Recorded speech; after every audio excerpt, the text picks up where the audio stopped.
Bueno, antes de comenzar el segundo panel, que ya se le paso la posta a mi compañera Jimena Falcó, que va a estar moderando el panel siguiente, les quiero comentar que hay unos libros en la mesa, que es el manual de monitoreo de lugares de detención, que los pueden retirar, quedan algunos todavía ejemplares para poder llevárselos. Gracias.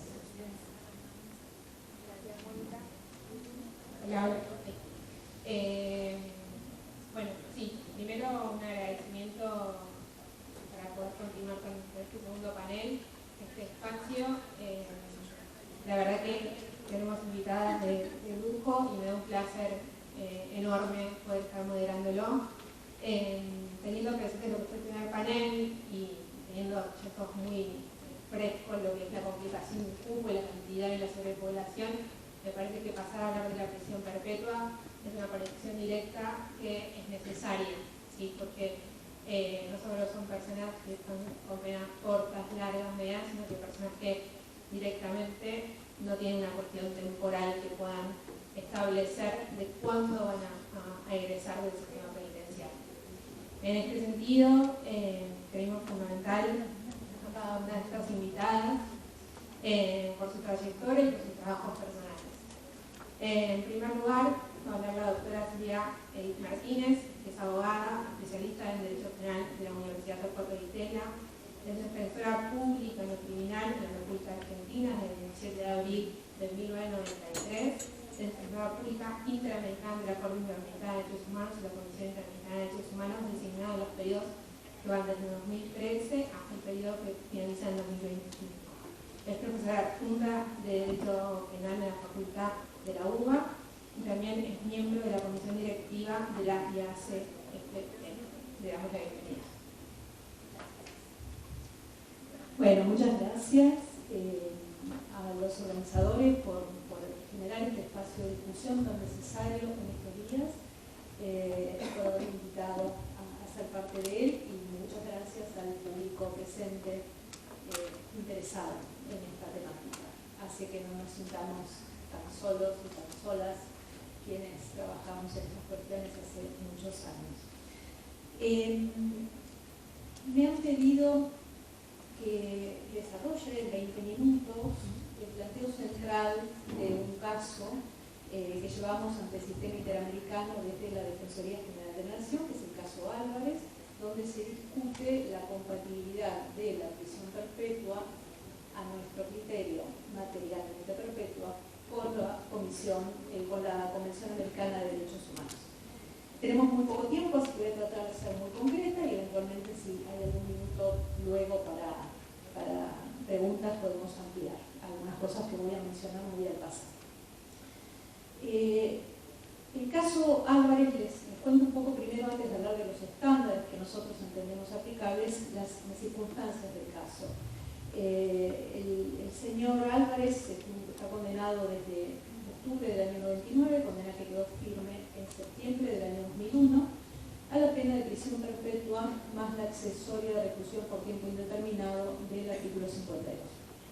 Esta condena es anterior a todas las reformas a las que se aludió en el panel anterior, a las que luego, si tengo un momentito, voy a hacer alguna referencia. Pero concretamente, la condena que llevamos ante el sistema interamericano desde la Defensoría General de la Nación es una condena con la legislación anterior. ¿Cuál es el planteo del caso? Además de un montón de planteos de debido proceso, que no nos ocupan esta tarde, de las afectaciones de derecho de defensa, de derecho a recurso, una serie de otras afectaciones, es lo que nos ocupa esta tarde.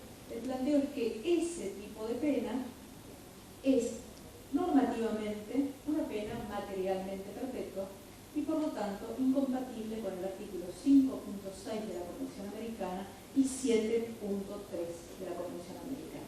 ¿Por qué esto? Y luego desarrollaré los estándares. El planteo es que desde lo normativo en la Argentina, la prisión perpetua más la accesoria por tiempo indeterminado es una pena irredimible. ¿Por qué? Porque al tener una pena, si bien nuestro Código Penal tiene previsto que la pena perpetua, tenía previsto, ahora todo esto cambió, pero tenía previsto que las penas perpetuas podían acceder a la libertad condicional luego de transcurridos 20 años, cuando esta pena perpetua venía acompañada de la pena accesoria de reclusión por tiempo indeterminado del artículo 52, a partir de la revisión que hace el 80, no el 52 por multirreincidencia, sino por el 80, era una pena que no se podía agotar nunca. ¿Por qué? Porque no se podía empezar a cumplir nunca la pena accesoria. Dicho en términos más sencillos, si la pena es perpetua, la única forma de que esa pena perpetua se agote es a través del mecanismo de la libertad condicional. Ese mecanismo de la libertad condicional no podía operar porque había una pena accesoria, es decir, cumplidos los 20 años, pedir la libertad condicional, esa libertad condicional no se podía acceder a esa libertad condicional porque había una pena accesoria pendiente, y entonces esa pena perpetua nunca se terminaba de cumplir y por lo tanto nunca se iniciaba el cumplimiento de la pena accesoria de reclusión por tiempo indeterminado. Era una trampa normativa. Podemos entender por qué nuestro código tiene esa trampa normativa, y esto nos obligaría a remitirnos a la historia de la legislación penal, al Código Tejedor, al Proyecto Moreno, que luego fue el Código Moreno, y qué pasó en el medio que esta cosa quedó así tan sin sentido, de pena accesoria más pena perpetua más accesoria, no hay forma de obtener la libertad nunca. Entonces, nuestro planteo es, en este formato normativo, que no es el que está vigente, se lo dijimos a la Corte Interamericana, el que está vigente ahora en Argentina es aún peor, pero el que estaba vigente en el año 99, cuando condenaron a Álvarez, era un diseño que convertía la pena perpetua en pena materialmente perpetua, es decir, en pena sin posibilidad de revisión. Y esto afecta el principio de la Convención Americana previsto en el artículo 5.6, que es el principio, como todos quienes estamos aquí conocemos, de resocialización de las penas. Entonces, este es el planteo. Después podemos ver qué le vamos a pedir a la Corte, ¿no? ¿Qué puede hacer la Corte Interamericana si llega a ser lugar al planteo? La sentencia, el caso ya tuvo juicio, el juicio fue el año pasado en agosto, en Brasil, ya tuvimos audiencia pública y estamos esperando la sentencia, que todo indica que va a llegar en cualquier momento. Teníamos la esperanza que para hoy ya estuviera la sentencia y poder hablar de la sentencia, y la Corte se viene demorando un poquito, pero no debería pasar de junio la sentencia. ¿Puede la Corte, qué va a resolver la Corte? Obviamente no lo sé, no puedo decir lo que nosotros pretendemos. El Estado interpuso una excepción preliminar procesal, que si la Corte hace lugar a esa excepción preliminar procesal, no debería entrar en el fondo, o sea, no debería entrar a considerar si este tipo de penas es compatible o no con la Convención, y si rechaza esa excepción preliminar, va a decir si es compatible o no.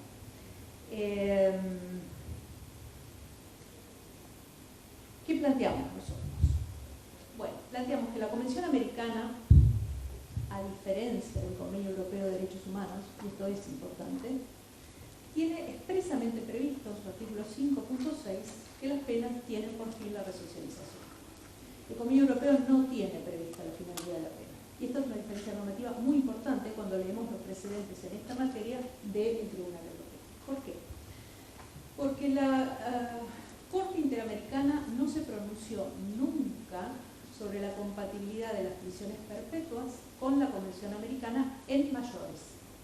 Sí hay, como algunos de ustedes sabrán, una sentencia que dice que las prisiones perpetuas aplicadas a menores de edad son incompatibles con la Convención. Pero la Corte se cuida muy bien en ese caso, que es el caso Mendoza, de decir varias veces que lo que está diciendo se refiere a los menores de edad, ¿sí? A las prisiones perpetuas aplicadas a menores de edad. Nunca se pronunció la Corte respecto a la validez de las prisiones perpetuas a mayores de edad, y esta sería la primera vez. Pero sí lo hizo el Tribunal Europeo varias veces, con una base normativa distinta. Y esto hay que tenerlo claro, porque cuando nosotros decimos, bueno, sí, pero el Tribunal Europeo en Winter, en Stanford, en Hutchinson, dijo tal o cual cosa, lo dijo con base en una norma distinta de la Convención Americana, ¿sí? La Convención Americana no solo tiene la finalidad de las penas previstas en el artículo 5.6, sino que, y no es un dato menor, esa finalidad de las penas está en el artículo 5. Es uno de los incisos del artículo 5. ¿Y qué importancia tiene esto? Bueno, que el artículo 5 regula el derecho de integridad personal. Una lectura sistemática indicaría que esa finalidad de las penas tiene que ver con el derecho de integridad personal. ¿sí? Está puesto ahí en la Convención, no está en cualquier otro lado, no es un artículo distinto, está en el artículo que regula la integridad personal. Lo que nos permite pensar que alguna afectación a la finalidad de las penas termina siendo una afectación a la integridad personal. Si la pena no cumple la finalidad de la Convención, también el Pacto Internacional tiene esta finalidad expresamente prevista, entonces esto implicaría una afectación al derecho a la integridad personal. ¿Qué pasa en el Convenio Europeo? Que es donde sí se trabajó el tema de la prisión perpetua. Igual nosotros éramos muy críticos de los estándares del Tribunal Europeo en Winter, y hoy, a la luz de la evolución del derecho argentino de ejecución penal, Winter sería maravilloso. Si logramos que para las reformas del 2017 se les ponga un freno con Winter, sería un éxito enorme, lo que hace 10 o 15 años, 15 años, decíamos que era un estándar discutible. Bueno, lo cierto es que, aparte del 5.6, y ya entrando en estándares, nosotros lo que le decimos a la Corte es: las penas tienen que tener, porque la Convención así lo indica, una finalidad resocializadora. Y una pena perpetua, sin posibilidad de revisión, normativamente al menos, no afecta esta posibilidad de reinserción. ¿De qué reinserción estamos hablando? De una pena que no tiene fin, que se acaba solamente con la muerte. Desde lo normativo. Por supuesto, también le dijimos a la Corte Interamericana, porque esto corresponde, porque somos legales al momento de litigar, que había interpretaciones jurisprudenciales que habían sostenido que la prisión perpetua con la accesoria de tiempo indeterminado tenía posibilidad de obtener la libertad condicional transcurridos 25 años, que fue una interpretación bastante extendida en la Argentina. Se ha cumplido los 20 de la prisión perpetua, más los 5 de la accesoria, ahí se podía obtener la libertad condicional, pero también le dijimos a la Corte que esta era una mera interpretación que disputaba con otras que decían que eran penas que no tenían derecho a la libertad, y con una interpretación histórica que nos llevaba a pensar que eran penas nacidas para acabar con la muerte de la persona.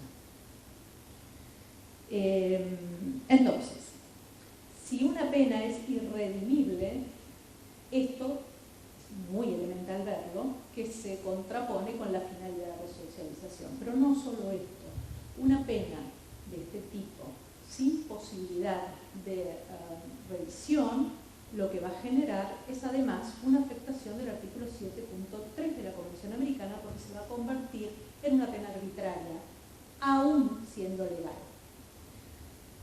Capaz no todos ustedes saben que la Corte es muy afecta a hacer una distinción en materia de detenciones entre legalidad y arbitrariedad. En distintos escenarios y abordando distintos problemas de las detenciones, la Corte Interamericana incluso lo ha dicho en una condena también contra Argentina, que llevamos desde la Defensoría General, en el caso de Fernández Prieto, detenciones en la vía pública, otra cosa, que hay detenciones que pueden ser legales, que pueden ser adecuadas a la ley, pero que igual son arbitrarias y contrarias a la Convención, porque son faltas de proporcionalidad, de razonabilidad, etcétera, etcétera. Entonces lo que le dijimos a la Corte es: esto afecta, este tipo de medidas de penas perpetuas, materialmente perpetuas, como fue en este caso, y como sabemos son casi todas las perpetuas hoy en día, salvo las de afectaciones al orden constitucional, que es un sinsentido desde el punto de vista de la técnica legislativa, y tampoco son penas perpetuas materialmente perpetuas las de los delitos del Estatuto de Roma.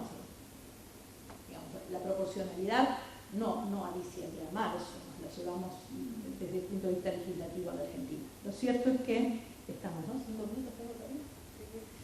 Lo cierto es que lo que le decimos a la Corte es: esta pena puede ser legal, de hecho está prevista en la ley, pero es arbitraria.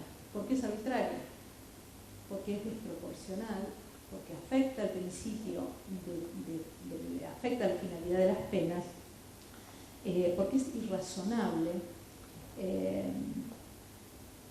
Y en este sentido hay una serie de antecedentes que son muy interesantes y que me parece que una vez que salga la sentencia, desde la defensa pública vamos a tener que trabajar muy fuertemente en derecho comparado, no solo en el Tribunal Europeo de Derechos Humanos, sino también en el CPT, no SPT, ¿no? En el CPT, el Comité de Prevención de la Tortura Europeo. Ahora, a una perchita ahí, la dejamos colgada, y si tengo tiempo desarrollamos lo del CPT, porque me parece que ahí hay cosas muy interesantes. Pero, ¿qué le dijimos a la Corte? Este tipo de penas son incompatibles, necesitan tener una revisión. las penas, no le estamos diciendo a la Corte la pena perpetua es incompatible con la Convención Americana, porque la Corte no se iba a animar a tanto porque no lo hizo nadie, pero sí tienen que tener las penas perpetuas una revisión. Y el tema es qué tipo de revisión y a qué altura. Y acá entra dos cuestiones. ¿Cuándo tiene que ser la revisión? Nosotros le dijimos a la Corte, el Tribunal Europeo en Winter dijo que como mucho a los 25 años. Esto no significa que la revisión tiene que ser a los 25 años.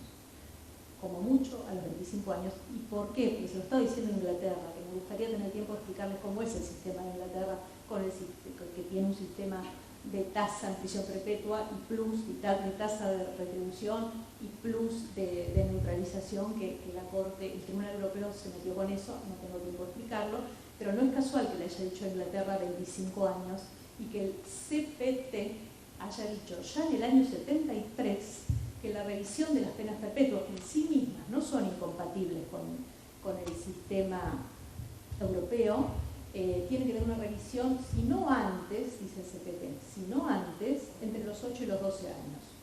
¿Ah? La evolución de Winter es muy interesante porque en Winter la Corte dice a lo sumo a los 25 años, el convenio del Tribunal Europeo, perdón, no la Corte, pero luego en fallos siguientes parecería que es un retroceso en los estándares, pero lo que había sucedido es que Inglaterra dice, en realidad ahora con el acta de 1997, las personas condenadas a perpetuas pueden pedir la revisión en cualquier momento. Entonces la pueden pedir al año. Y entonces el tema es, la revisión en la Argentina, ¿qué es? La libertad condicional. Este es el mecanismo de revisión, ¿no? El estándar que viene de Europa y que nosotros le estamos pidiendo a la Corte es, si la prisión perpetua es admisible, para que sea compatible con la Convención tiene que tener revisión. Si llegamos a ganar esto, el impacto en la Argentina va a ser enorme, porque ahora tenemos todas las prisiones perpetuas sin revisión. Entonces, ya estamos 2 minutos, ya cierro. Me quedó tantísimo por comentarles. Y lo otro, y con esto cierro, que es importante, es de qué revisión hablamos cuando hablamos de revisión. Porque la revisión formal, le pido la libertad condicional, le pido los informes de los servicios penitenciarios, subjetivos, me dicen que sí, que no, que sí, que no, y después la rechaza y ya está cumplida la revisión. En este sentido, Winter tiene cosas interesantes. Fíjense, y con esto termino. Les recomiendo la lectura de Winter, de la Gran Sala del Tribunal Europeo de Derechos Humanos, párrafo 121 y siguientes, y dice: cuando el derecho nacional no prevea ningún mecanismo de revisión, la incompatibilidad de esta pena con el artículo 3, porque ellos no tienen fin de la pena, o sea, el 3 es el de las penas crueles, se produce en el momento en que se impone la pena y no con posterioridad.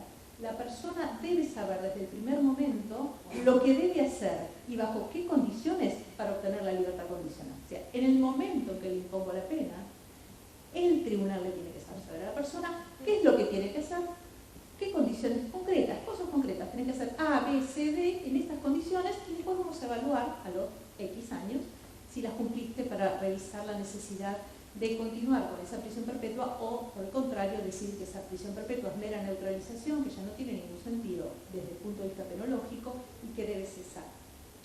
Hay un caso interesante del Tribunal Europeo también, del 2016, más reciente, que es el caso Murray contra los Países Bajos, y allí dice que el Estado solo puede exigir del condenado al momento de la revisión el cumplimiento de condiciones que estén a su alcance. Yo no les tengo que explicar cómo son las libertades condicionales en la Argentina. Muchas de ellas son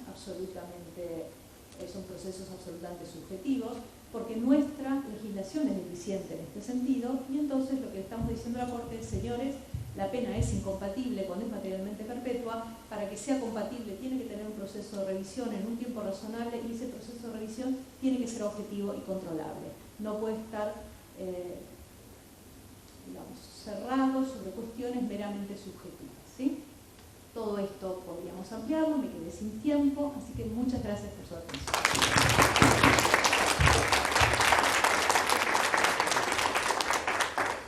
Muchísimas gracias. Bueno, ahora vamos a continuar con la doctora María Gabriela Caputo, es abogada, egresada de la Judicial desde 2001 y actualmente ejerce como secretaria del Juzgado de Ejecución Penal número 2 de Cava. Tiene posgrados en Sistema Judicial, Análisis y Observación Práctica de la Universidad de Stelton, Tampa, de Estados Unidos, de Derecho Penal y Derecho Procesal Penal de la Universidad de Olivia Zeus de Barcelona y es especialista en Derecho Penal por la UCA. Hola, ¿qué tal? Buenas tardes a todas y a todas. Bueno, es un placer estar compartiendo con todos ustedes, con el panel y con todos ustedes. Muchas gracias por venir. Bueno, me toca a mí hablar sobre derecho comparado. Ya escucharon a Silvia un poco del caso de Inter y bueno, yo voy a continuar justamente, entre otros, con ese caso. Pero me gustaría, en principio, propongo al conversatorio, pensar cuánto dura la pena perpetua, si existe una posibilidad cierta de liberación, si alcanza para entender la certeza de finitud de la pena la mera posibilidad de acceso a la libertad condicional en un futuro incierto. Frente a estos parámetros vamos a ver cómo el derecho comparado trata de dar una respuesta a esta finitud de la pena perpetua a través del derecho comparado, justamente a través de lo que se denomina la pena perpetua revisable. Hoy en el derecho comparado existe la pena perpetua revisable, que trata de un binomio. A una pena, un tiempo en detención, le sigue un tiempo en libertad. ¿Qué es lo que se necesita la pena perpetua? ¿Qué es lo que necesita la pena perpetua revisable? Un tiempo mínimo en detención y, como dijo Silvia, desde el principio, el conocimiento de mecanismos claros de revisión conductual periódica para el acceso a la libertad condicional.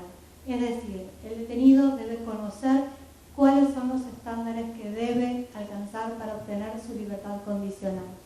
Esto es el requisito sustancial que exige el Tribunal Europeo y que todos los países que conforman Europa así también lo han determinado en sus legislaciones. Vamos en principio a determinar cuáles son los tiempos en detención mínimos que, por ejemplo, el Reino de España, hoy lo veníamos hablando con la doctora Biseglia, y ella dice que tiene un cuadro parecido, pero que los años son distintos. ¿Cómo se han acrecentado los años de detención en Europa desde hace 20 años a la fecha? En España, por ejemplo, hoy amerita haber cumplido en detención una persona por un delito de pena perpetua entre 18 y hasta 32 años de condena. Esto es en el caso de que haya cometido delitos de terrorismo y demás. Una vez que alcanza el periodo de libertad condicional, todo se alcanza ante la ausencia de peligrosidad y demás, obtiene su libertad por 5 años de prisión supervisada. Estos 5 años de prisión supervisada, finalizada la misma, la condena o la prisión perpetua se termina. En Francia tiene que haber cumplido 18 años mínimos de prisión y en el caso de delitos graves hasta 22. En Francia la prisión perpetua termina con el máximo de 30 años, que es el límite máximo de todo delito de prisión. La pena máxima de prisión en Francia es de 30 años.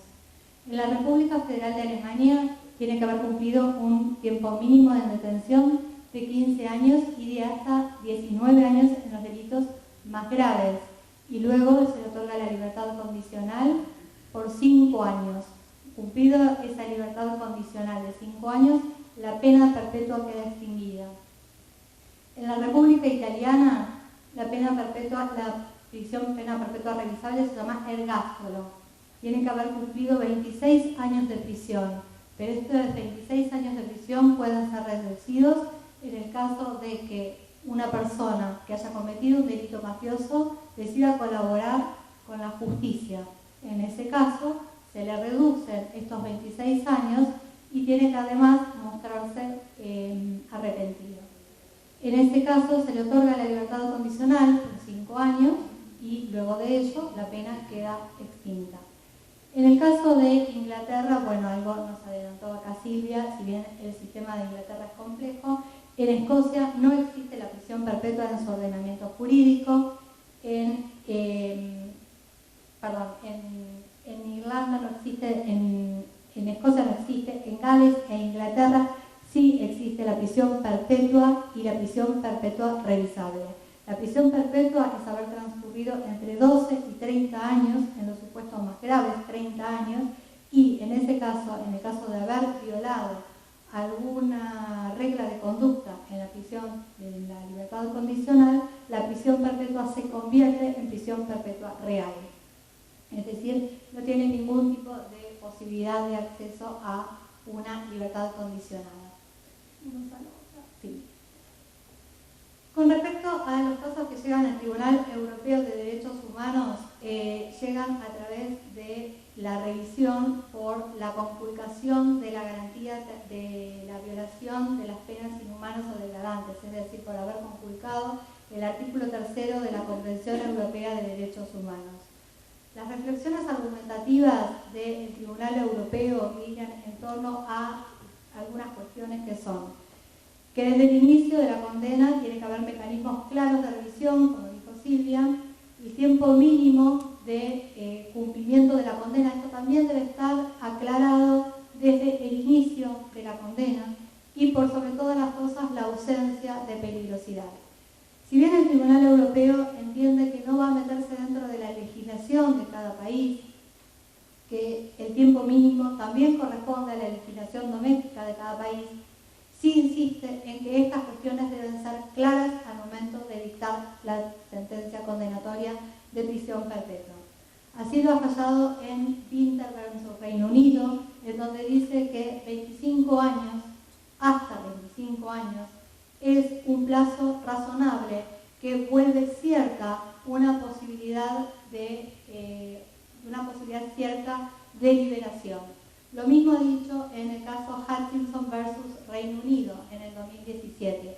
Algo que es cierto, como también decía Silvia, que hace 20 años atrás nos parecía una locura 25 años y hoy 25 años no es nada comparado con los 35 años que tenemos hoy de nuestra libertad condicional.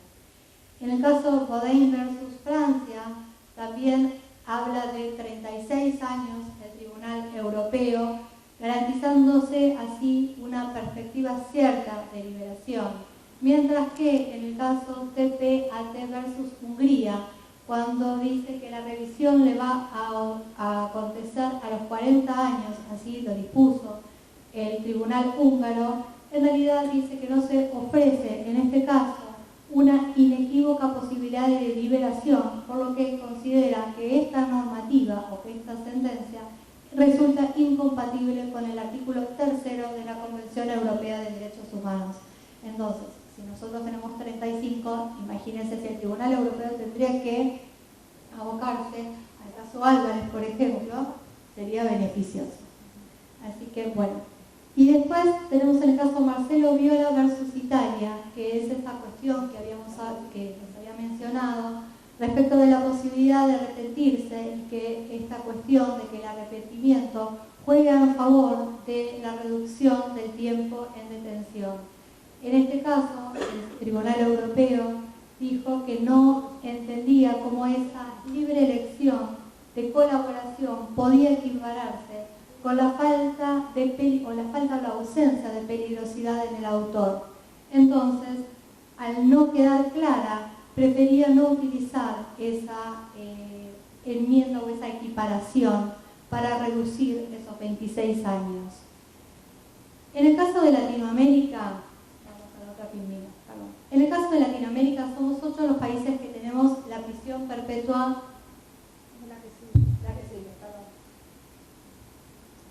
En el caso de Latinoamérica, somos 8 los países que tenemos la prisión perpetua, que son Chile, Honduras, México, Argentina, Colombia, Cuba y Nicaragua.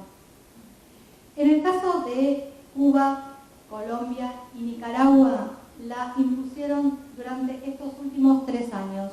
Cuba en el año 2022 a modo de morigeración de la pena capital. Cuba tiene la pena capital, introdujo la pena perpetua como morigeración de esta última pena.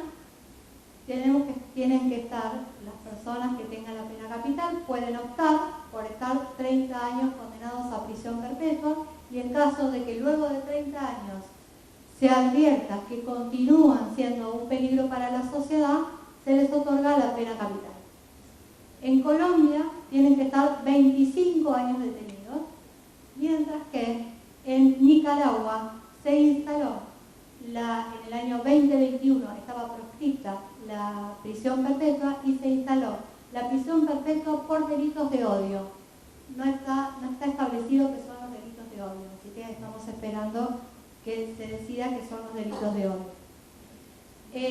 Finalmente México contempla la prisión perpetua en 4 estados: Chihuahua, Puebla, Quintana Roo y Veracruz. Solo en esos tenemos la prisión perpetua no revisable.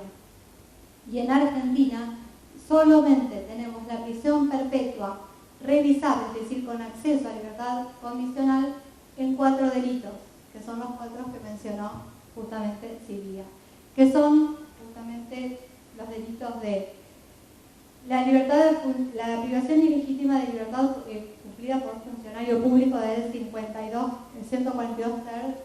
segundo párrafo, los delitos que atentan contra la seguridad de la nación y los traidores a la patria. Eso sí, siempre que no les corresponda una libertad condicional revocada, porque sino también dentro del elenco de los delitos de la prisión perpetua no revisable. Quiere decir que en la República Argentina todos los delitos que tienen una prisión perpetua tienen una prisión perpetua real, es decir, sin posibilidad cierta de liberación en los términos del Tribunal Europeo de Derechos Humanos. Pero volviendo a la cuestión inicial, entonces, y luego de transitar la jurisprudencia y la legislación comparada, les propongo pensar cuál es la perspectiva cierta de liberación de una pena en nuestro país, demostrada la ausencia de peligrosidad y si existe una perspectiva cierta de liberación.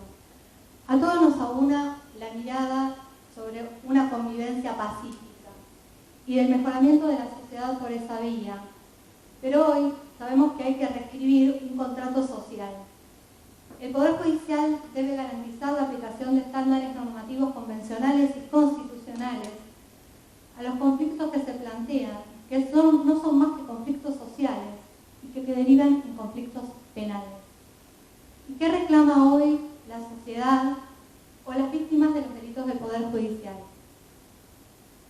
Y todos dirían justicia. ¿Y qué es justicia? Y hace poco veíamos el caso de Fernando Báez Sosa, que es lo que nos motiva y lo que nos trajo a todos a debatir esta cuestión. Y agradecemos el espacio para poder debatir esta cuestión, porque creo que deviene importante este debate.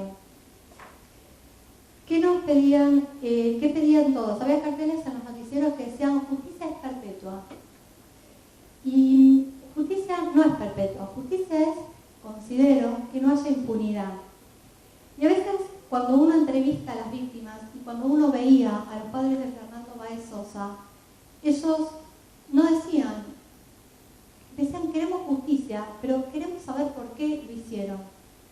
Y cuando nosotros entrevistamos en el juzgado de Vilma a las víctimas, porque nos corresponde hacerlo, porque estamos en la parte de ejecución y nos corresponde por ley entrevistar a las víctimas, y llorando nos preguntan